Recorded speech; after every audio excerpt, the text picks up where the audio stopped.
Wa nadhkuru huna jumlatan min fawaidis salah wassalam ala sayyidina Muhammad alaihi afdalus salah wassalam mimma dzakarahul ulama wa khususan al-allamah Ibnul Qayyim wal Hafiz Ibnu Hajar al-Haytami ma'at tahdzib wa talkhis.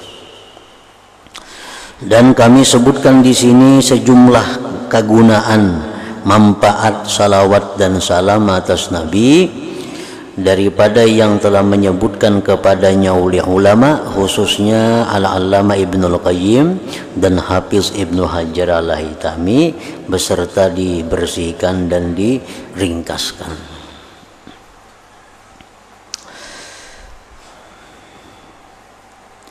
Al-ula, yang pertama, imtithalu amrillah subhanahu wa ta'ala. Salawat itu pertama, kegunaannya adalah melaksanakan perintah Allah. Karena Nabi Karena firman Allah, sallu alaihi wa sallimu taslima. Sallu alaihi, bersalawatlah kamu atas Nabi, wa sallimu, ucapkan salam. Jadi kalau kita kada berbuat salam, itu oleh sebagian ulama dalam kitab Sa'adatud Darain disebutkan makruh, meninggal salamnya. Contohnya Allahumma shalli ala Muhammad wa ala ali Muhammad, Allahumma shalli ala Muhammad wa ala ali Muhammad, Allahumma shalli, kada berbuat wasallim. Nah, karena firman Allah itu wasallimu taslima, bukan hanya salawat.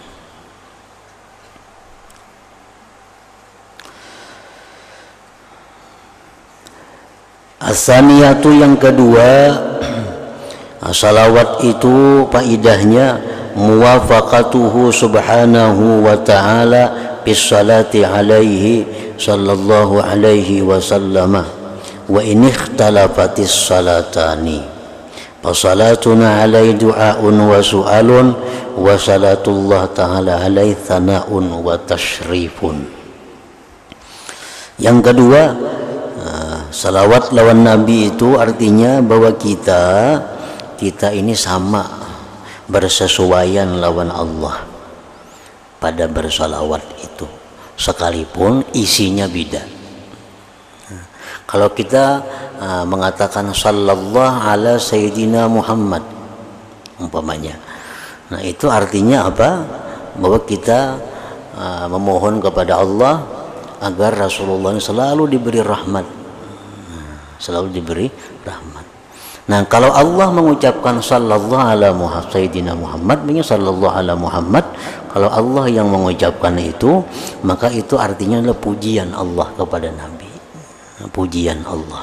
Jadi kalimatnya sama, sallallahu juga, tetapi kalau dari Allah itu pujian, kalau dari kita itu ada permohonan agar beliau selalu dirahmati oleh Allah.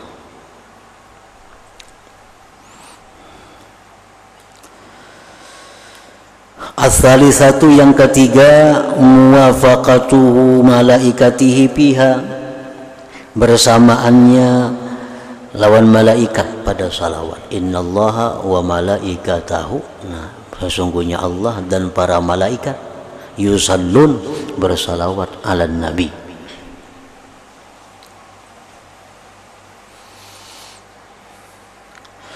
Ar-rabi'atu, yang keempat, husulu asyri salawatin minallah alal musalli marratan.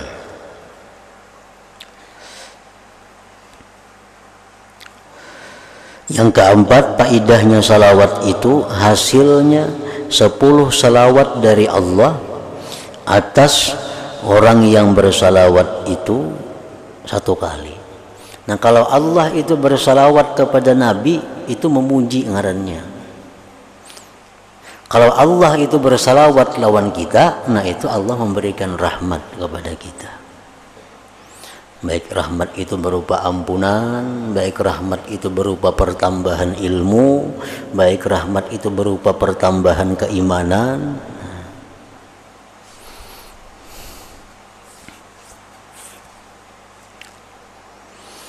Al-khamisah, yang kelima, annahu yurfa'u lahu 10 darajat, bahwa ditulis bagi orang yang bersalawat itu ditinggikan baginya derajatnya 10 derajat, asyru darajat.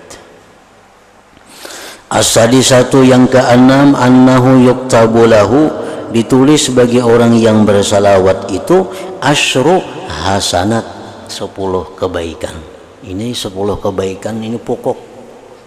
Itu bisa sampai kada terhingga, tergantung orang yang bersalawatnya ini dan tergantung salawatnya. Ya, kalau kita bersalawat misalnya yang normal, Allahumma shalli ala sayyidina Muhammadin wa ala alihi wa sallim, itu dapat 10 kebaikan.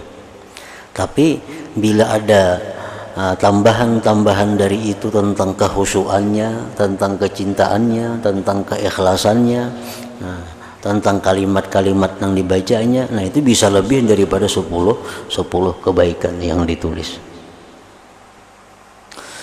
As-sabi'atu yang ketujuh, annahu bahwasanya yumha anhu, dihapus dari orang yang bersalawat satu kali itu asyru sayyi'at, 10 dosa. 10 dosa. Dosa apa? Itu Allah yang mengetahui yang dihapusnya.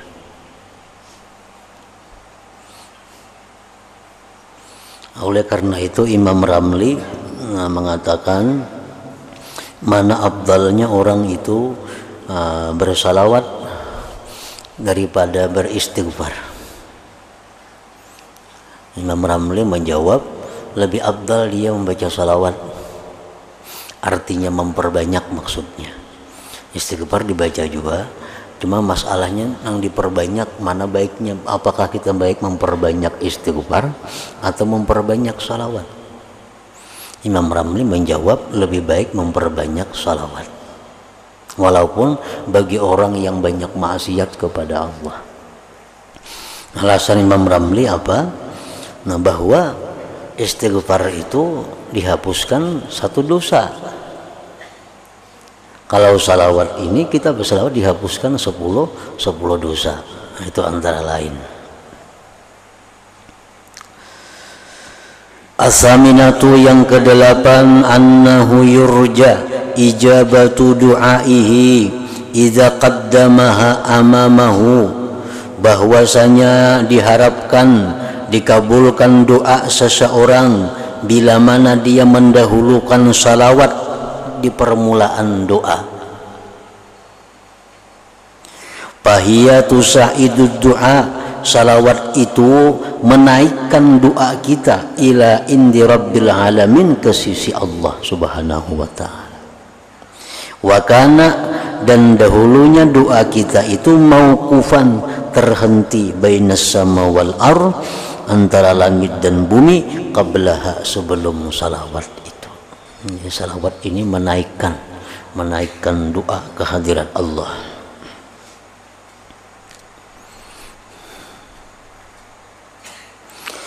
At-tasi'atu yang kesembilan, annaha, bahwasanya salawat itu sababun, adalah sebab, li syafaatihi, bagi syafaat Nabi sallallahu alaihi wasallam, idza qaranaha, bila mana dia sertakan salawat itu, bisu'alil wasilah, dengan permohonan wasilah lahu bagi Nabi, au apradaha, atau dia menyendirikan salawat daripada itu wasilah.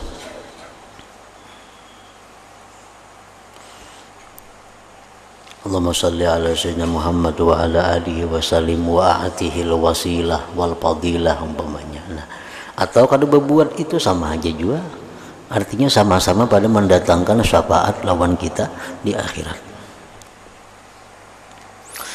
Al-ashiratu yang ke-10, annaha, bahwa salawat Nabi itu sababun, sebab, ligufrani dzunub, bagi diampuninya dosa.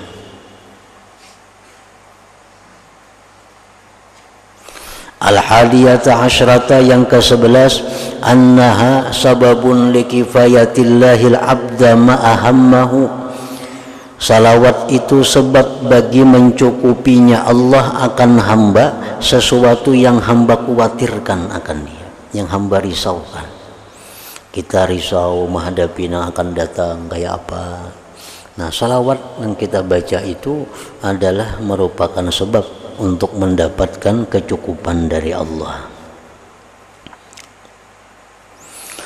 Ats-tsaniyata asyrata, yang ke-12, annaha salawat itu sababun sebab liqurbil abdi, bagi dekatnya hamba minhu sallallahu alaihi wasallam dari Nabi yaumal qiyamah.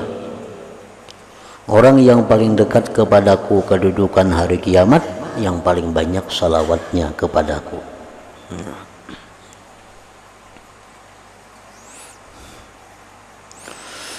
As-salisata asyrata, yang ke-13, annaha, bahwa salawat itu taqumu maqamas sadaqah, dia menempati pada tempat sedekah, lidil usrah, bagi orang yang sulit, bagi orang yang miskin.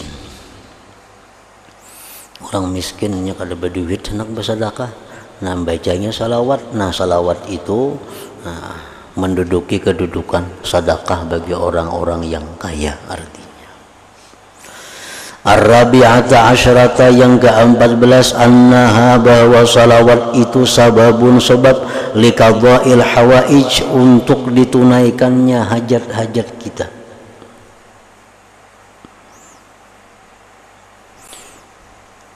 Baik salawat itu secara langsung untuk minta ditunaikan hajat, atau kada diucapkan pun.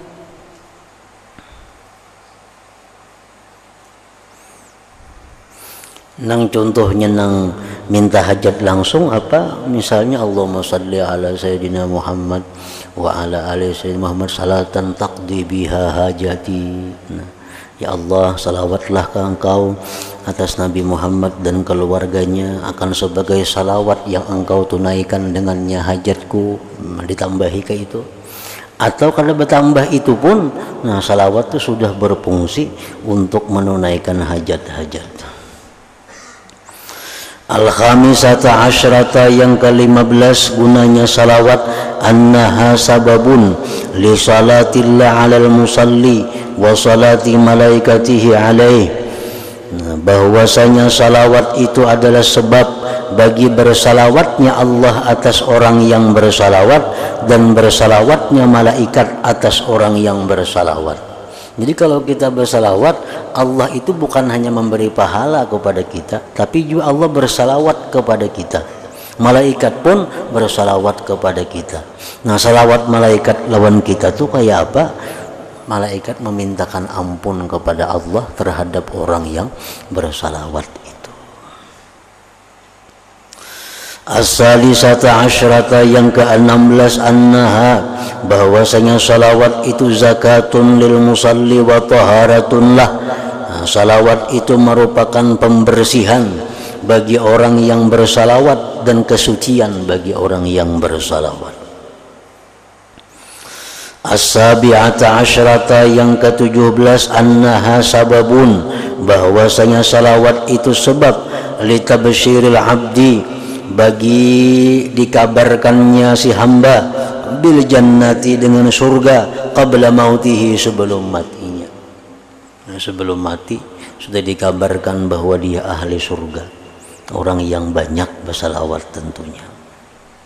Zakarahul Hafiz Abu Musa fi kitabih, wa zakara, menyebutkan beliau fihi, pada ini hadisan-hadisnya ada. Ats-tsaminata asyrata, yang ke-18, annaha, bahwasanya salawat itu sababun sebab lin najat, bagi selamat, min ahwali yaumil qiyamah, bagi huru hara hari kiamat. Zakarahu Abu Musa wa zakara fihi hadisa, ada hadisnya oleh Abu Musa, disebutkan hadisnya bahwa salawat itu adalah sebab bagi selamatnya kita di pada huru hara hari kiamat. At-tasi'ata asyrata, yang ke-19, annaha sababun, bahwa salawat itu sebab liraddin Nabi sallallahu as-salatu, sababun liraddin Nabi sallallahu alaihi wasallam as-salatu wassalam alal musalli wal musallim alaihi. Nabi menjawab salawat salam atas orang yang mengucapkan salawat salam atasnya. Nabi menjawab. Al-ishrun yang ke-20 annaha sababun litazakkuril abdi manusia. Salawat itu sebab bagi ingatnya hamba sesuatu yang dia dilupakan. Ini sudah berapa hari sudah mulai. Bila ada ingat tuh baca salawat. Karena salawat itu bisa mengingatkan nang sesuatu kita kada ingat. Al-hadiyatu wal ishrun yang ke-21 annaha sababun litibil majlis, bahwa salawat itu sebab bagi baiknya majlis, wa an la ya'uda hasratan ala ahli yaumal qiyamah, dan bahwa tidak kembali itu majlis penyesalan atas ahli majlis pada hari kiamat. Nah, kita dudukan yang di situ kada ada salawat lawan Nabi, itu akan menimbulkan kerugian di akhirat, penyesalan. As-saniyatu wal ishrun ke-22 annaha, bahwasanya salawat itu sababun sebab linafiyil fakri, untuk menafikan, menolak kefakiran. Orang bersalawat itu artinya orang hidupnya kada mau fakir, hidupnya kada mau fakir. As-salisa wal ishrun yang ke-23 annaha tanfi anil abdi ismal bukhli idza shalla alaihi inda zikrihi sallallahu alaihi wasallam, bahwasanya salawat itu berfungsi menafikan, menolak dari hamba nama bakhil bila bersalawat atas Nabi ketika disebutnya nama Nabi sallallahu alaihi wasallam. Nah, jadi apabila ada disebut nama Nabi, sebagian ulama ada yang mengatakan itu kita wajib bersalawat. Di suatu majlis yang di situ disebutkan nama Nabi, nah, ada sebagian mazhab yang mengatakan kita wajib bersalawat. Nah, ada yang mengatakan kada wajib tapi sunat yang sangat kuat. Nah, lalu apakah setiap kali kita bersalawat ketika mendengar nama Nabi itu disebut?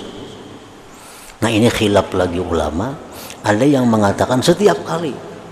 Ya, kalau di majelis misal kita mendengar ada ucapan nama Nabi 10 kali, ya 10 kali. Nah, ada lagi pendapat ulama bahwa untuk menggugurkan tuntutan itu cukup 1 kali. Cukup 1 kali. Artinya kita misal mendengari ceramah atau mendengari pembacaan maulid Nabi, kan banyak disebut nama-nama Nabi dalam majelis mungkin beratus kali. Nah, ini sebagian ulama ada yang mengatakan bila dalam 100 kali itu misalnya kita ada sekali bersalawat ketika mendengar nama beliau disebut, itu sudah gugur tuntutan. Gugur tuntutan artinya. Kalau fadilatnya ya makin banyak makin bagus disebut. Cuma untuk menggugurkan tuntutan itu sudah gugur. Kan jar Nabi paling bahil manusia, orang nang bila disebut namaku kada bersalawat lawan aku. Itu paling bahil manusia. Nah, supaya jangan disebut bakhil itu kita cukup 1 kali kita menyebut salawat bila mendengar nama sidin, itu sudah gugur, artinya sudah kada bakhil lagi. Nah,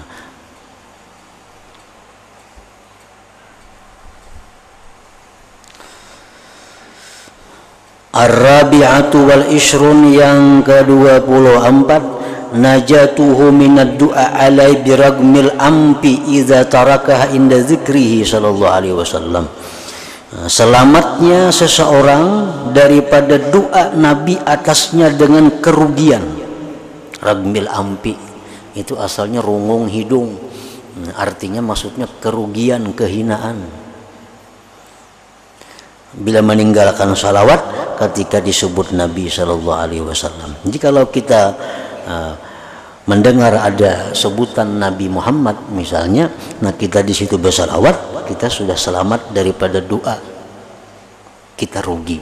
Karena Nabi mendoakan orang nang kada bersalawat bila disebut ngaran sidin didoakan sidin rugi. Nah, supaya terhindar dari itu, bila mendengar nama sidin salawat.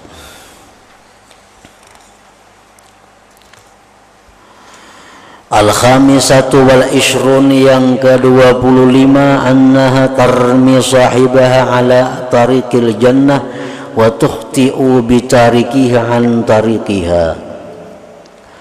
Bahwasanya salawat itu pula melimparkan orang yang baca salawat atas jalan surga dan menyalahkan salawat itu dengan orang yang meninggalkannya dari jalan surga. Artinya orang nang bersalawat itu inya dibimbing, digiring menuju jalan surga. Sedangkan orang yang kada membaca salawat itu dia tersalah karena kada dibimbing untuk menuju jalan surga itu. As-sadisa wal ishrun yang ke-26 annaha bahwa salawat itu tunji menyelamatkan min natnil majlis daripada busuknya majlis allazi la yuzkaru bihillah wa rasuluh yang tidak disebut di majlis itu Allah dan Rasulnya wa yuhmadu wa yusna alaihi bil majlis wa yusalla ala rasulih sallallahu alaihi wasallam. Majlis itu busuk bila di majlis itu kada disebut Allah Rasul, tidak dipuji Allah dan Rasul, tidak dibacakan salawat atas Nabi. Majlis itu apakah? Artinya bukan hanya majlis perkumpulan di mana kita tempat duduk di mana misalnya di rumah, di tempat itu kita baca salawat, itu terhindar daripada busuknya tempat duduk itu. Di kamar kita bacakan salawat, di kamar itu kita bacakan puji-pujian kepada Allah, kepada Rasul, itu mengharumkan kamar itu.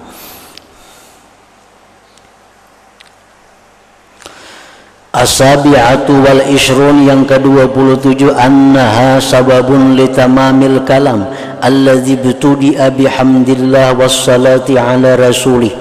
Bahwa salawat itu pula sebab bagi sempurnanya pembicaraan yang dimulai dengan memuji Allah dan salawat atas Rasulnya.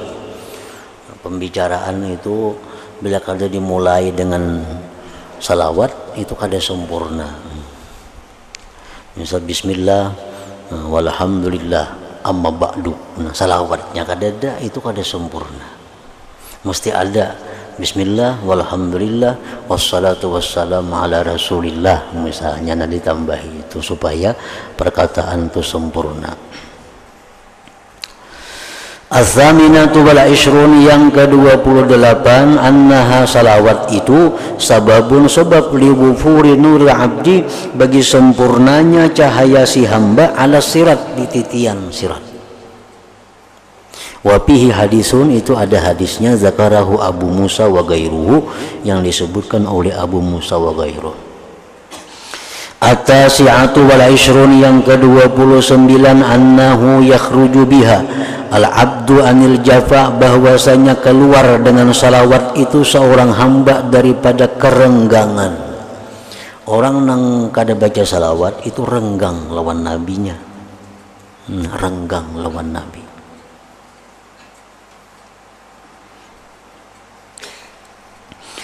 As-salasun yang ke-30 annaha sababun, bahwa salawat itu merupakan sebab liibqa'illah subhanahu wa ta'ala, bagi mengekalkannya Allah as-sana al-hasan, pujian yang baik lil musalli alaih, bagi orang yang bersalawat atas nabi baina ahli sama wal ard. Jadi orang yang banyak salawat dan rutin salawat itu orang yang dikekalkan Allah pujiannya di langit dan di bumi. Li'annal musalliya, karena orang yang bersalawat itu talibun minallah, dia menuntut dari Allah ayyusniya ala rasulih wa yukrimahu wa yusyarrifah. Orang yang bersalawat lawan nabi itu orang yang menuntut dari Allah agar Allah memuji nabi, memuliakan nabi, mengagungkan nabi. Jadi ucapan kita salawat itu antara lain kandungannya adalah kita minta kepada Allah agar Allah selalu memuji nabi, memuliakan nabi, mengagungkan nabi. Terus antara lain kandungan salawat yang kita baca. Nah, wal jaza min jinsil amal, balasan yang kita terima itu adalah jenis daripada amal kita. Jadi pala buddha, maka tidak boleh tidak ayah sulalil musalli, bahwa hasil bagi orang yang bersalawat nau'un min zalik, satu macam dari yang demikian. Kan kita minta kepada Allah dengan ucapan Allahumma salli ala sayyidina Muhammad wa ala alihi wa sallim. Nah, ucapan itu antara lain ada kandungannya. Kandungannya antara lain kita minta kepada Allah agar Nabi diberi Allah kemuliaan, diberi Allah keagungan, diberi Allah pujian-pujian. Nah, kita minta kepada Allah. Nah, kita yang meminta akan ini pun diberi Allah juga itu. Diberi Allah juga kemuliaan, diberi Allah juga kita keagungan, diberi Allah juga kita pujian. Karena itu yang kita mintakan kepada Nabi. Yang kada usah Nabi lain pada Nabi aja. Cepat daripada kita minta untuk diri sendiri. Kita ini misal ada bisi hutang. Nah, sedangkan kawan kita ada juga bisi hutang. Kita doakan, ya Allah, mudahan kawan kita pulang tuh lakas punah hutangnya. Padahal kita lagi banyak jiwa hutang, banyak jiwa hutang. Coba kita kada berdoa untuk kita doakan kawan kita tuh yang banyak hutang. Nah, lakas pada kita seorang minta dikabulkan oleh Allah untuk kita. Lakas pada kita seorang, karena wal jaza min jinsil amal tadi alasannya. Wal jaza min jinsil amal. Nah, kita mendoakan orang kebaikan itu lebih cepat datang kepada kita daripada kita minta untuk diri kita sendiri. Nah, apalagi yang kita mintakan ini kebaikan untuk Nabi, kemuliaan, pujian untuk Nabi. Pasti Allah memberikan kepada kita pujian dan kemuliaan itu. Nah, itu maksudnya wal jaza min jinsil amal, fala budda ayyahsula lil musalli naw'un min dzalik. Jadi kalau kita hendak mengatasi masalah-masalah yang ada pada diri kita, salah satu hilah caranya itu adalah kita doakan orang yang punya masalah seperti kita atau lebih berat pada kita. Kita doakan aja orang itu, maka kita akan terselesaikan sendiri, diselesaikan oleh Allah Subhanahu wa ta'ala.